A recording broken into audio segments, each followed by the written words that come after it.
Assalamu alaikum viewers and welcome back to my channel Study Law with Bushra.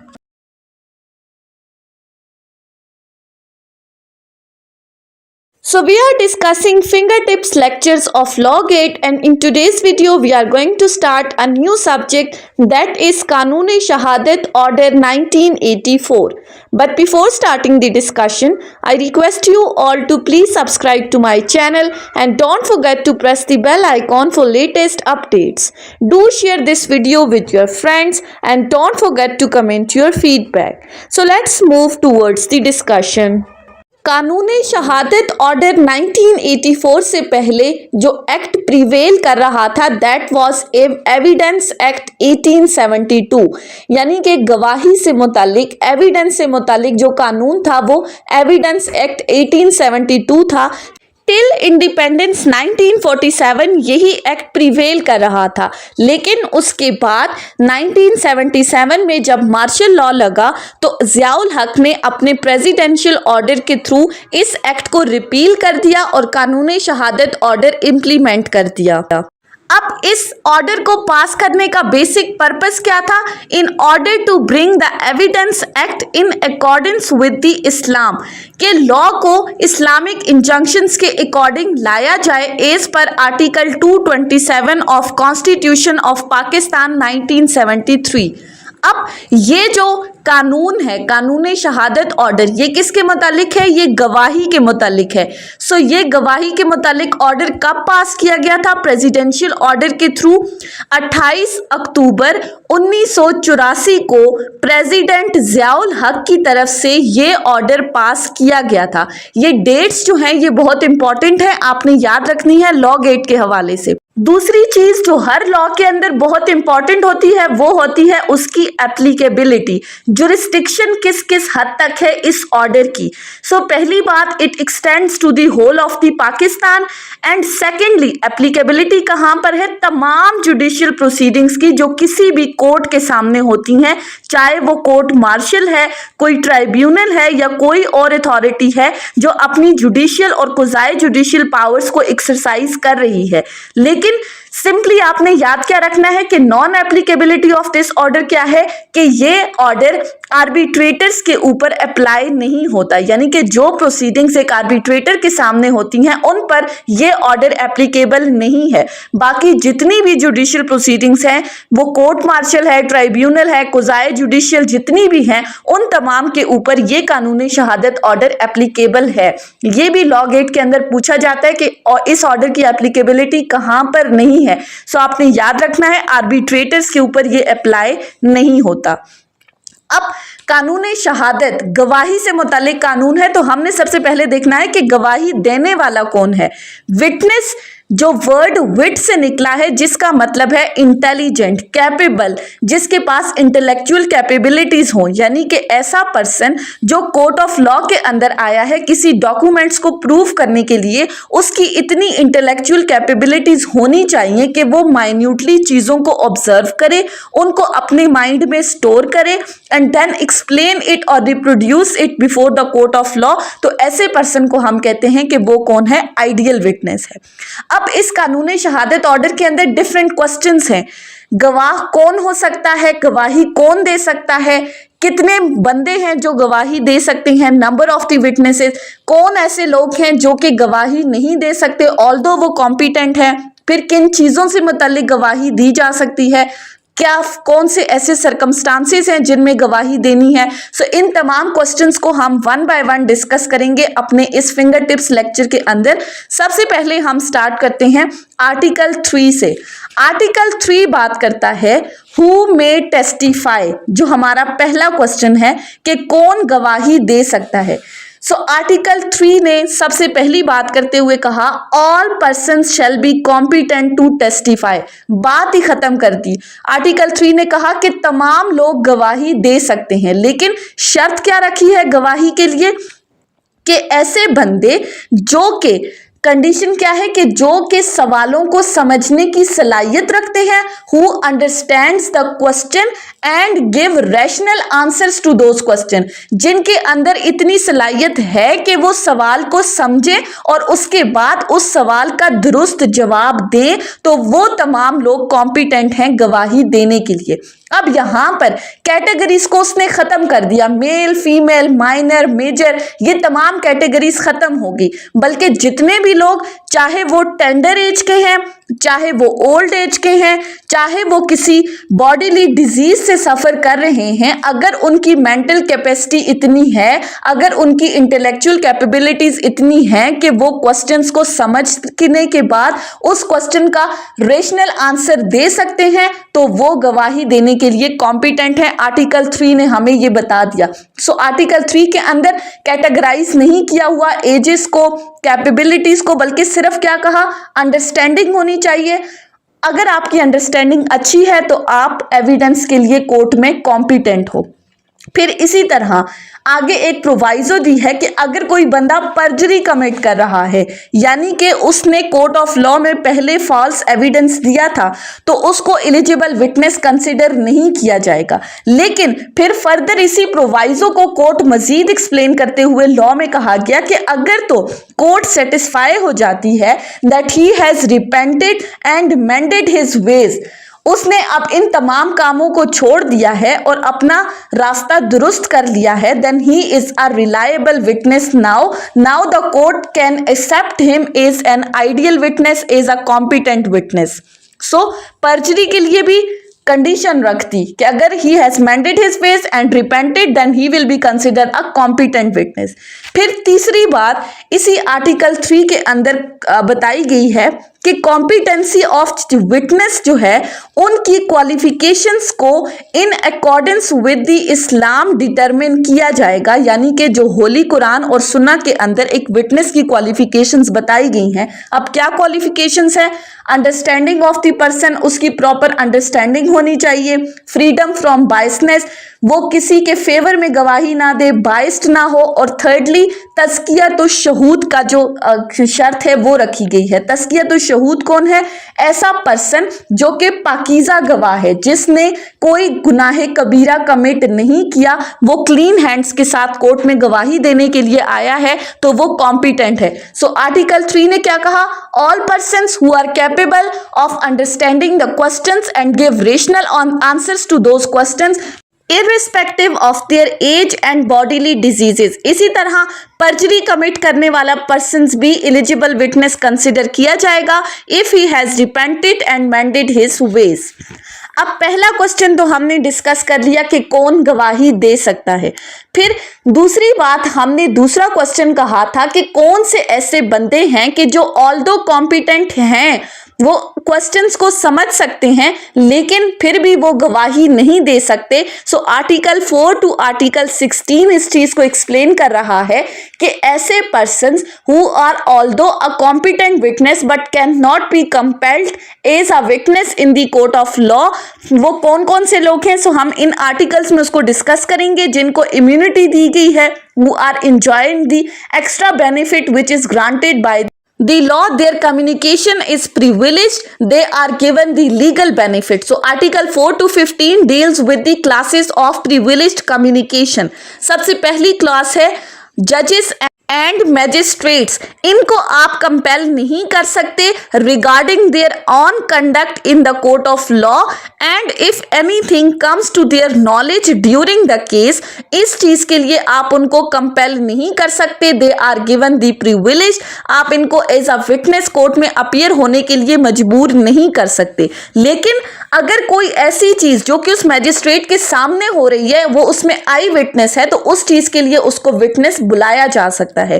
Secondly, communication between the husband and wife, married couple के दरमियान during the marriage जो भी communication हुई है उसको disclose नहीं करवाया जा सकता। नेक्स्ट है हमारे पास स्टेट अफेयर्स के unpublished records of the state के लिए स्टेट ऑफिशियल्स को कंपेल नहीं किया जा सकता कि वो कोर्ट ऑफ लॉ में आके आंसर करें उन रिकॉर्ड्स के बारे में।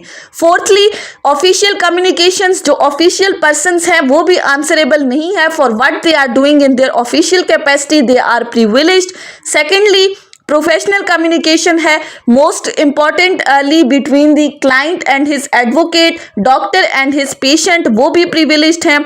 आप इस चीज़ के लिए भी कंपेल नहीं कर सकते कि उस कम्युनिकेशन को डिस्क्लोज किया जाए। इसी तरह जो क्लर्क्स वगैरह हैं, इंटरप्रेटर्स हैं, all the other officers working in the office of advocate is regarded is the privileged. Strangers को आप कंपेल नहीं कर सकते। इसी तरह जो इन्फॉर्मर ऑफ द ऑफेंस है, जो आपको किसी ऑफेंस की इंफॉर्मेशन दे रहा है, उसको भी आप कंपेल नहीं कर सकते कि वो इस चीज़ को कोर्ट ऑफ लॉ के अंदर आके डिस्क्लोज करे। इसी तरह आर्टिकल 4 to 15 में ये तमाम कैटेगरीज हमें बताई गई हैं जिनके अंदर इन तमाम कैटेगरीज ऑफ द पर्सन्स को प्रिविलेज दी गई है, एक्स्ट्रा बेनिफिट दिया गया है, इम्यूनिटी दी गई है कि इनके दरमियान जितनी भी कम्युनिकेशंस हुई हैं उनको कोर्ट ऑफ लॉ में डिस्क्लोज नहीं कराया जा सकता।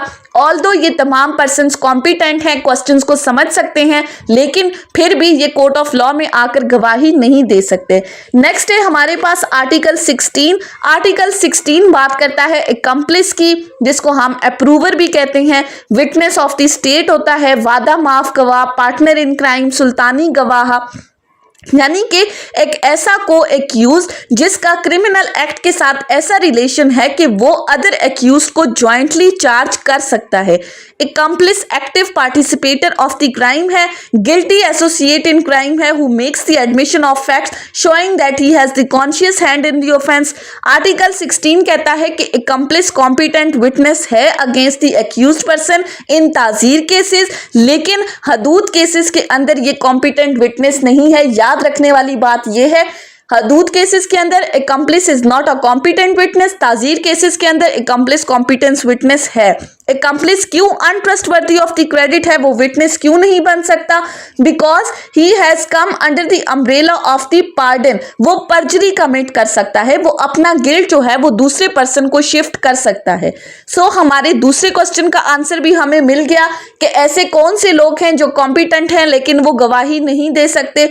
अब आ जाते हैं हम अपने तीसरे क्वेश्चन के ऊपर, जो कि है किन चीजों से मुतालिक गवाही दी जा सकती है। चैप्टर 3 इसको डिस्कस कर रहा है, लेकिन उससे पहले हमारा एक क्वेश्चन रह गया, वो है आर्टिकल 17।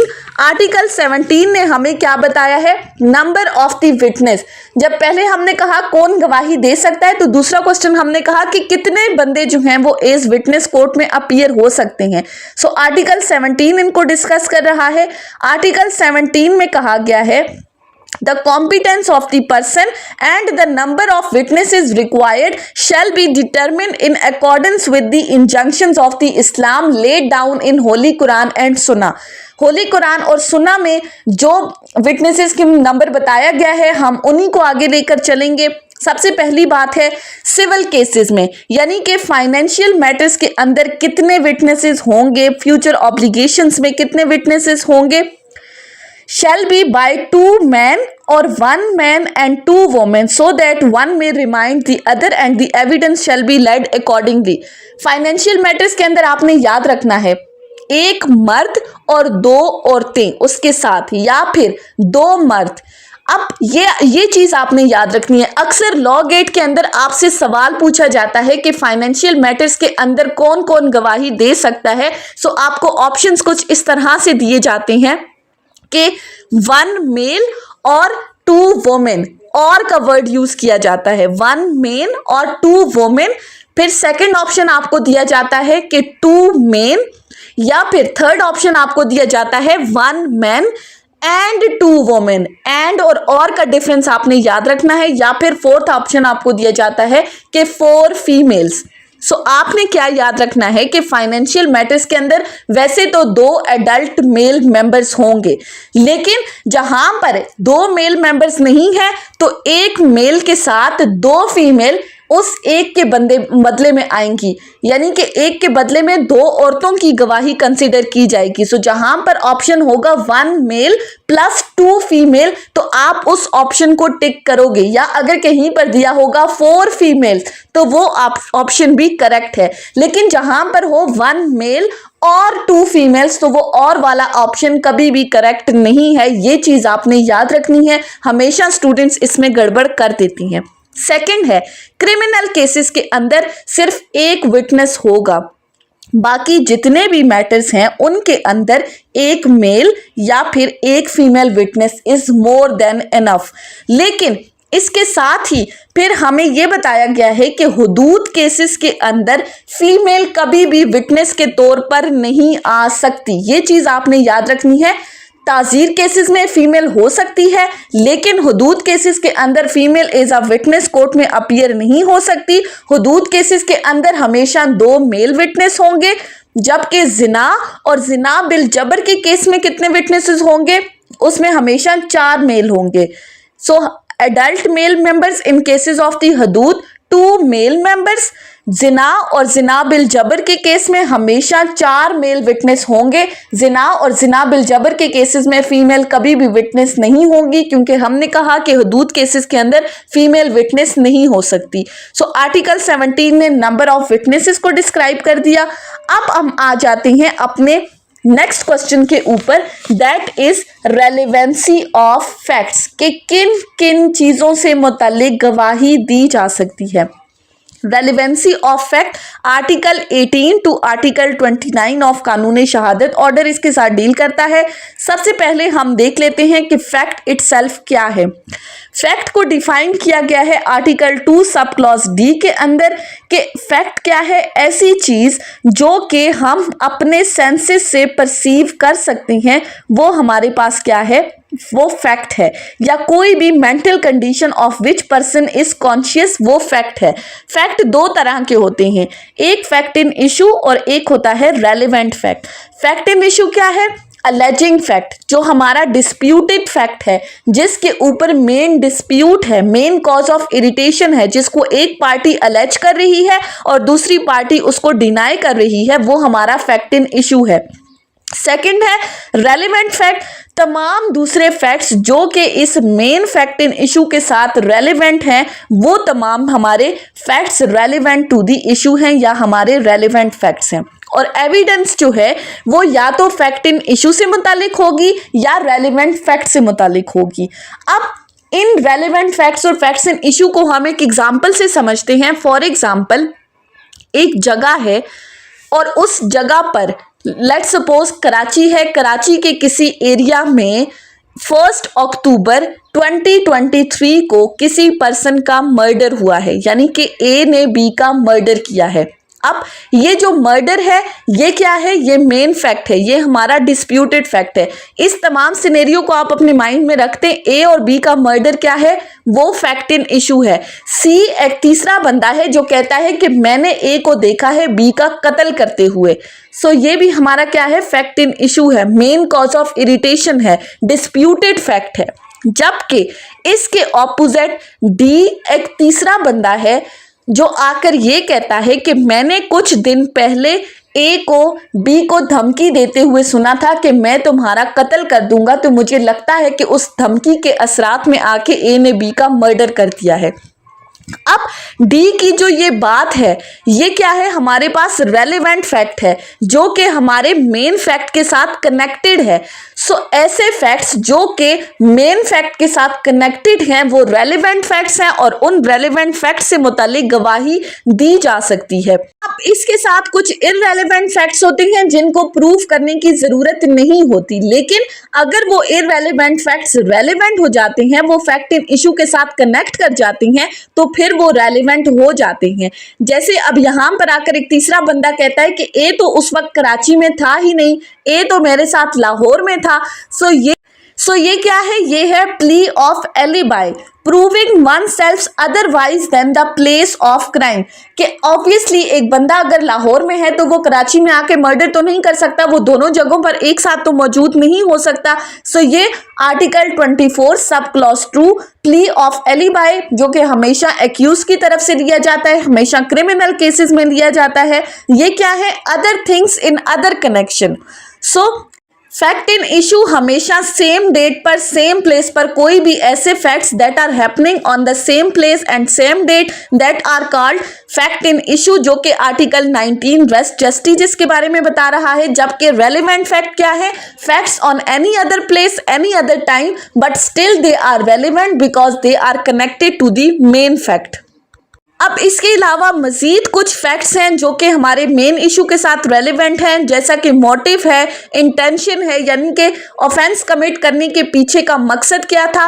मोटिव रेलिवेंट है, इंटेंशन रेलिवेंट है, प्रिपरेशन रेलिवेंट है, previous and subsequent conduct relevant है, यानी कि आपकी conduct before and after the fact in issue, after commission of the offence, वो भी रेलिवेंट है। इसी तरह criminal conspiracy, things done by conspirator in reference to the common design, उसका हर एक्ट जो है वो रेलिवेंट है।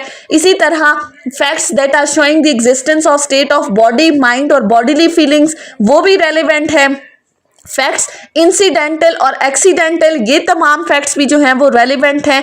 अगर कोई कस्टम है, कोई यूजेज है जो कि पर्टिकुलरली मेन इशू के साथ लिंक कर रहा है तो वो भी रेलिवेंट है। रूटीन वर्क जो है वो हमारा रेलिवेंट नहीं है, लेकिन सर्टेन सिचुएशंस ऐसी अराइज हो जाती हैं जिनके अंदर हमारा रूटीन वर्क भी जो है वो रेलिवेंट कंसिडर हो जाता है। अब रूटीन वर्क जो है वो कब रेलिवेंट कंसिडर होता है, सो आर्टिकल 29 इस चीज को डिस्कस कर रहा है। फॉर एग्जाम्पल जो टीसीएस सर्विस है, यानी कि फलां लेटर फलां बंदे तक पहुंचा था या नहीं, सो रूटीन वर्क में जो टीसीएस वाला बंदा है वो अपने काम कर रहा है, सो अगर किसी वजह से वो पार्सल उस तक नहीं पहुंचा, सो ये रूटीन वर्क भी फिर रेलिवेंट कंसिडर हो जाएगा। सो आर्टिकल 18 to 29 में क्या चीज याद रखने वाली है, फैक्ट्स दो तरह के होते हैं, फैक्ट इन इशू और रेलिवेंट फैक्ट्स, और दोनों फैक्ट्स जो हैं वो प्रूव किए जा सकते हैं इन द कोर्ट ऑफ लॉ। उसके बाद आ जाते हैं हम अपने नेक्स्ट टॉपिक के ऊपर, जो कि है एडमिशंस और कन्फेशंस। अब एडमिशन और कन्फेशन किस तरह से रेलिवेंट है, सो एडमिशन के साथ डील कर रहा है आर्टिकल 30 to आर्टिकल 36 और उसके साथ डील कर रहा है आर्टिकल 43। जबकि कन्फेशन की तरफ अगर हम आ जाएं तो कन्फेशन के साथ आर्टिकल 37 टू आर्टिकल 43 इसके साथ रेलिवेंट हैं, जो कि कन्फेशन को डील कर रही हैं। अब एडमिशन क्या है, एडमिशन की एप्लीकेबिलिटी हमेशा होती है सिविल केसेस के अंदर, this is a concept of civil justice system. जबकि on the other hand confession हमेशा क्रिमिनल केसेस में होता है, it is a concept of criminal justice system. कानूनी शहादत ऑर्डर के अंदर कन्फेशन को डिफाइन नहीं किया गया, लेकिन हम कन्फेशन को किस तरह से डिफाइन करते हैं, एडमिशन ऑफ गिल्ट। सो अगर आप किसी अपने इलीगल एक्ट की एक्नॉलेजमेंट कर रहे हो, इकबाले जुर्म कर रहे हो, तो फिर हम कहते हैं कि ये क्रिमिनल जस्टिस सिस्टम का कॉन्सेप्ट है। अब एडमिशन क्या है, एडमिशन और कन्फेशन के दरमियान जो बेसिक डिफरेंस है वो क्या है, वो हम समझते हैं एक एग्जाम्पल के थ्रू। फॉर एग्जाम्पल हमारे पास 4 बंदे हैं, ए बी सी और डी, एडमिशन में भी और कन्फेशन में भी। अब ए एक बंदा है जो कि आके इस चीज का एडमिट कर रहा है, इस चीज का एतराफ कर रहा है कि हमारा एक और ई पर्सन है, उसके साथ एक कॉन्ट्रैक्ट हुआ था। ए ने एक स्टेटमेंट दी तमाम लोगों के बिहाफ पे। इसी तरह कन्फेशन के केस में भी ए पर्सन ने गवाही दी कि ई का हमने कत्ल किया है, हम सब ने मिलकर कत्ल किया है। अब एडमिशन के केस में ए की जो ये स्टेटमेंट है कि हम सब ने मिलकर ई के साथ कॉन्ट्रैक्ट किया है, वो रेलेवेंट है। क्यों?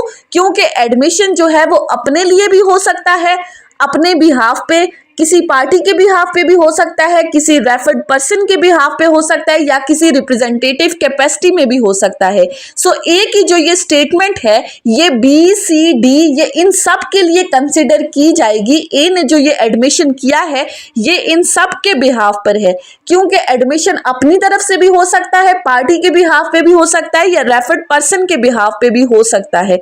अब ये रेफर्ड पर्सन्स कौन हो सकते हैं, ये अपॉइंटेड पर्सन्स कौन हो सकते हैं, जिनको पार्टीज खुद रेफर करती हैं तो तब कोर्ट उनको बुलाती है। लेट्स सपोज हम एक एग्जांपल से देख लेते हैं। हमारे पास दो बंदे हैं ए और बी। ए और बी आपस में एक कॉन्ट्रैक्ट करते हैं कार सेल आउट करने का। ए बी को अपनी कार सेल आउट कर रहा है और बी ए को कहता है कि आया तुम्हारी कार एक्सीडेंटेड है या नहीं।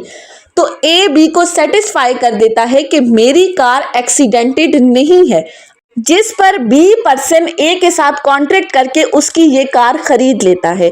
अब होता क्या है कि कुछ देर बाद ये भी दोबारा ए के पास आता है और कहता है कि तुमने मुझसे झूठ बोला था, तुम्हारी कार एक्सीडेंटेड है। जिस पर ए कहता है कि मैंने ये कार मैकेनिक की शॉप से उठाई थी, सो हम मैकेनिक से पूछ लेते हैं कि आया ये कार एक्सीडेंटेड है या नहीं। सो यहाँ पर ए ने रेफर कर दिया मैकेनिक को। अब मैकेनिक आया, उसने इस कार को चेक किया और उसने कार चेक करते हुए कहा कि ये कार पहले से एक्सीडेंटेड थी। बी पर्सन का इसमें कोई फॉल्ट भी नहीं है। सो ये थर्ड पर्सन मैकेनिक को जो अपॉइंट किया है ये क्या है, रेफर्ड पर्सन है। और इन रेफर्ड पर्सन्स की जो स्टेटमेंट है वो वैलिड एडमिशन कंसिडर की जाएगी। अब इसी तरह इन एडमिशंस के साथ आर्टिकल 43 है जो कि बात करता है स्टॉपल की, कि admission acts as a estoppel. Estoppel क्या है, स्टॉपल मीन्स टू स्टॉप, यानी कि एडमिशंस के बाद आप अपनी स्टेटमेंट से रिट्रैक्ट नहीं कर सकते, आप अपनी स्टेटमेंट से मुकर नहीं सकते। ऑल्दो एडमिशन कंक्लूसिव प्रूफ नहीं है बट स्टिल ये आपको स्टॉप कर देता है, आप अपनी स्टेटमेंट से हट नहीं सकते। अब ये एडमिशंस आइदर ऑरल होते हैं, रिटन होते हैं, फॉर्मल होते हैं, इनफॉर्मल होते हैं, आउटसाइड द कोर्ट हो, इनसाइड द कोर्ट हो, इनकी एविडेंट्री वैल्यू बिल्कुल सेम रहती है। सो एडमिशन का हमने डिस्कस कर लिया कि एडमिशन क्या है, वो कौन कर सकता है।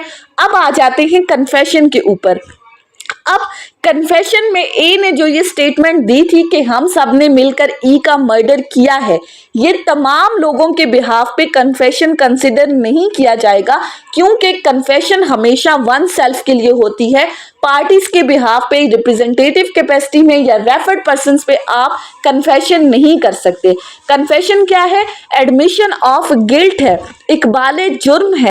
आर्टिकल 43 कहता है कि को एक्यूज अगर कोई कन्फेशन करते हैं तो वो सिर्फ उसके अपने पार्ट पे कन्फेशन कंसिडर किया जाएगा, बाकी एक्यूज के लिए वो कन्फेशन कंसिडर नहीं होगी, क्योंकि कन्फेशन हमेशा वन सेल्फ के लिए होती है।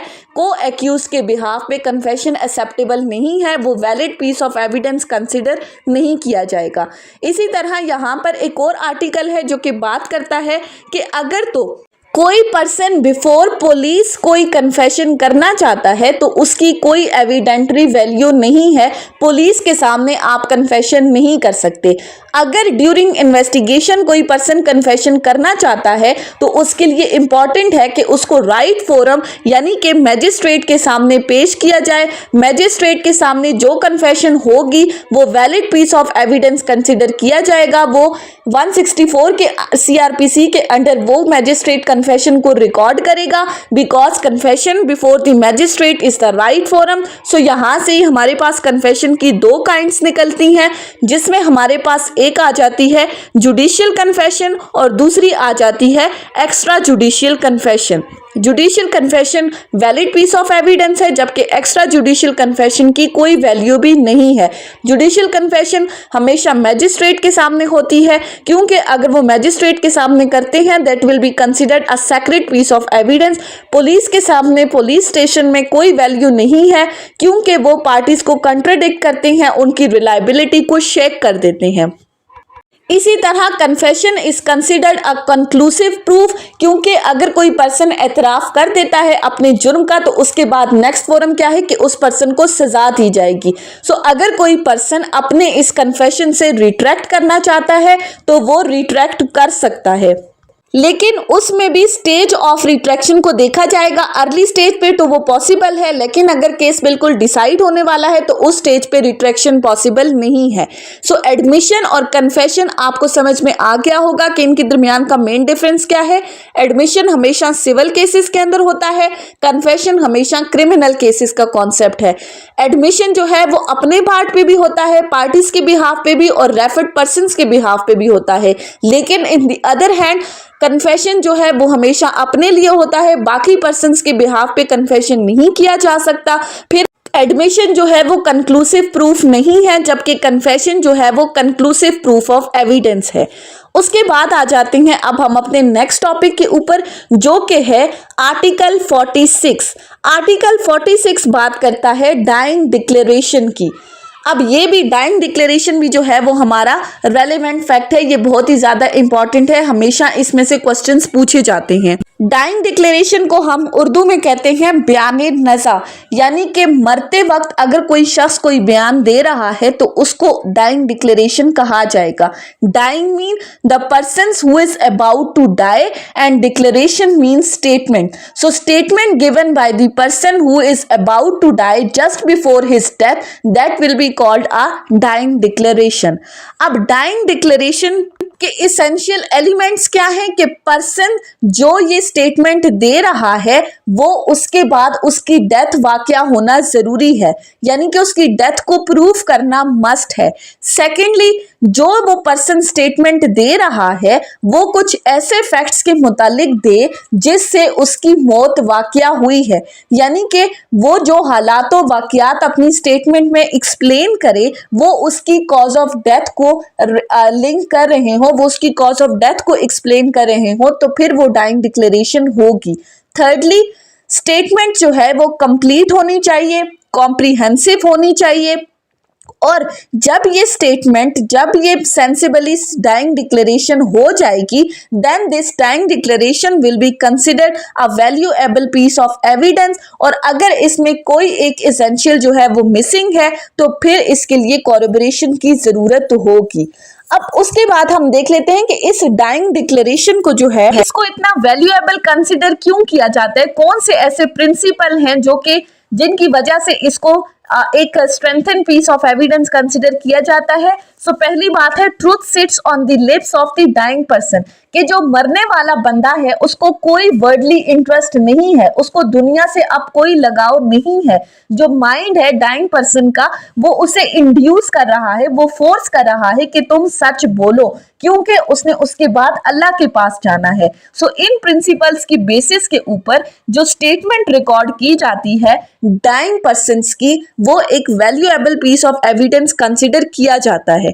अब एक पर्सन है जो स्टेटमेंट दे रहा है और दूसरा पर्सन है जो स्टेटमेंट रिकॉर्ड कर रहा है। तो जो रिकॉर्ड करने वाला बंदा है उसको तो एक्चुअल हालात का नहीं पता, वो तो उसकी सुनी सुनाई बातों को रिकॉर्ड कर रहा है, और सुनी सुनाई बातें क्या है, हेयर से एविडेंस है, जो कि कानून के अंदर एक्सेप्टेबल नहीं है। सो हमारा ये आर्टिकल 46 एक एक्सेप्शन है हेयर से एविडेंस के रूल के ऊपर, जिसकी वजह से इस डाइंग डिक्लेरेशन को एक valuable piece of evidence consider किया जाता है।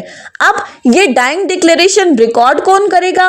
First of all, magistrate is the right person to receive the dying declaration, लेकिन समटाइम्स ऐसा पॉसिबल नहीं होता कि मैजिस्ट्रेट को बुलाया जाए या इस पर्सन को मैजिस्ट्रेट के सामने पेश किया जाए स्टेटमेंट रिकॉर्ड करवाने के लिए। Then the statement can be recorded by a doctor, या फिर पुलिस के सामने वो स्टेटमेंट हो सकती है अगर पुलिस वहां पर मौजूद है और दो विटनेसेस होते हैं, और अगर वो पर्सन अपनी उस स्टेटमेंट के ऊपर साइन करने की पोजीशन में है तो उससे उसका सिग्नेचर लिया जाएगा, लेकिन अगर वो इस पोजीशन में नहीं है तो फिर थंब मार्क लिया जाएगा, उसके जो अंगूठे का निशान है वो उसकी स्टेटमेंट के ऊपर उसका अंगूठा लगवाया जाएगा। अनऑथराइज्ड पर्सन की गैदरिंग को जो है वो डिस्करेज किया जाएगा during the recording of the statement, क्योंकि आउटसाइड का इन्फ्लुएंस नहीं होना चाहिए स्टेटमेंट के ऊपर। वो बंदा अपने हालात को खुद एक्सप्लेन करे जो कि उसने देखा है, एक प्रॉपर प्रोसीडिंग्स की तरह इसको रिकॉर्ड किया जाएगा, यानी कि प्रॉपर फोरम होना चाहिए कि ताकि वो बंदा बगैर किसी के दबाव में आए अपनी मर्जी से अपनी चीज़ों को एक्सप्लेन करे जो कि उसने देखा है। सो आर्टिकल 46 के अकॉर्डिंग डाइंग डिक्लेरेशन जो है वो रेलिवेंट फैक्ट है, वो एक valuable piece of evidence consider किया जाता है।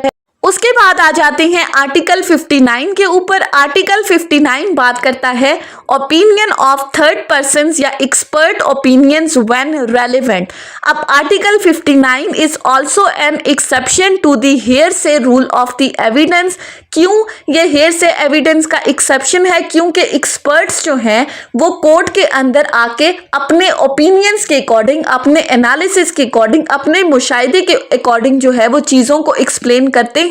उन्होंने चीज़ों को डायरेक्टली होते हुए नहीं देखा होता, इसलिए सुनी सुनाई बात होती है। लिहाजा हम ये कहते हैं कि हेयरसे एविडेंस की एक्सेप्शन है, इन सुनी सुनाई बातों को भी रेलेवेंट कंसिडर किया जाता है। और एक्सपर्ट ओपिनियन कब लिया जाता है? पॉइंट ऑफ आर्ट के ऊपर, साइंस के ऊपर, फॉरेन लॉ के ऊपर, या फिर किसी पर्सन की हैंड राइटिंग या फिंगर इंप्रेशन के ऊपर अगर कोर्ट ने कोई ओपिनियन फॉर्म करना है तो फिर वो इन एक्सपर्ट्स को कोर्ट ऑफ लॉ में बुलाती है ताकि वो इसके ऊपर अपना ओपिनियन दे सके। और ये जो एक्सपर्ट्स को बुलाया जाता है, इन एक्सपर्ट्स का अपनी पर्टिकुलर फील्ड में स्किल्ड होना बहुत ज़रूरी है, यानी कि उनको अपनी पर्टिकुलर फील्ड पर उबूर हासिल हो। जिस चीज़ को वो कोर्ट ऑफ लॉ में एक्सप्लेन कर रहे हैं वो उस चीज़ में स्किल्ड हो, उनको पता हो कि हम क्या चीज एक्सप्लेन कर रहे हैं। सो ऐसे तमाम बंदों का ओपिनियन जो कि फॉरेन लॉ, साइंस, आर्ट या ऐसे क्वेश्चन जो किसी पर्सन की हैंड राइटिंग या फिंगर इंप्रेशंस को के ऊपर अपना ओपिनियन दे सकते हैं, वो तमाम रेलिवेंट फैक्ट्स हैं और ऐसे पर्सन्स को एक्सपर्ट कहा जाएगा।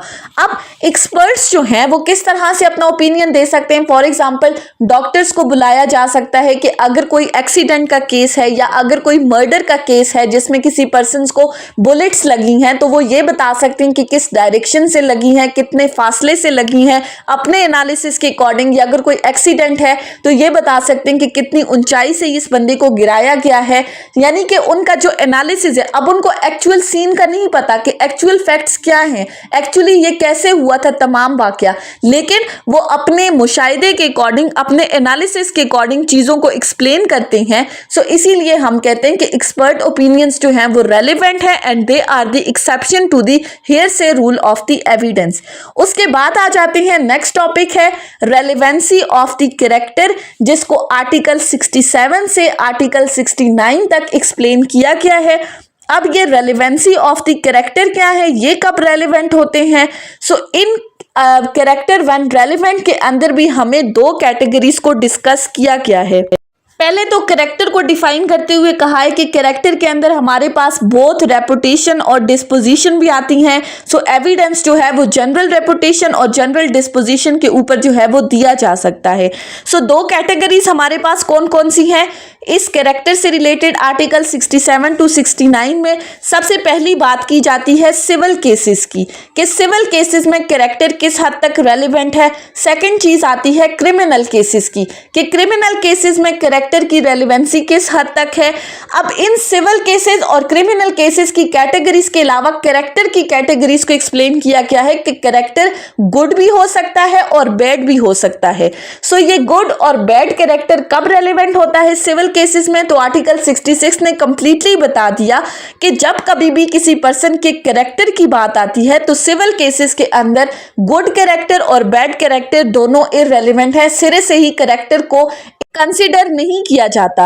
अब दूसरी साइड पर आ जाते हैं क्रिमिनल केसेस के ऊपर। तो आर्टिकल 67 ने कहा कि क्रिमिनल प्रोसीडिंग्स के अंदर the fact that the person accused is of a good character is relevant. तो क्रिमिनल केसेस के अंदर गुड कैरेक्टर रेलिवेंट है, प्रीवियस गुड कैरेक्टर रेलिवेंट है, लेकिन क्रिमिनल केसेस के अंदर जो प्रीवियस बैड कैरेक्टर है वो इररेलेवेंट है, कि आया ये बंदे का कैरेक्टर ठीक था या नहीं, इस चीज से कोई कंसर्न नहीं है, लेकिन रिप्लाई के अंदर उस पर्सन का कैरेक्टर जो है वो रेलिवेंट हो जाएगा। अब रिप्लाई से क्या मुराद है?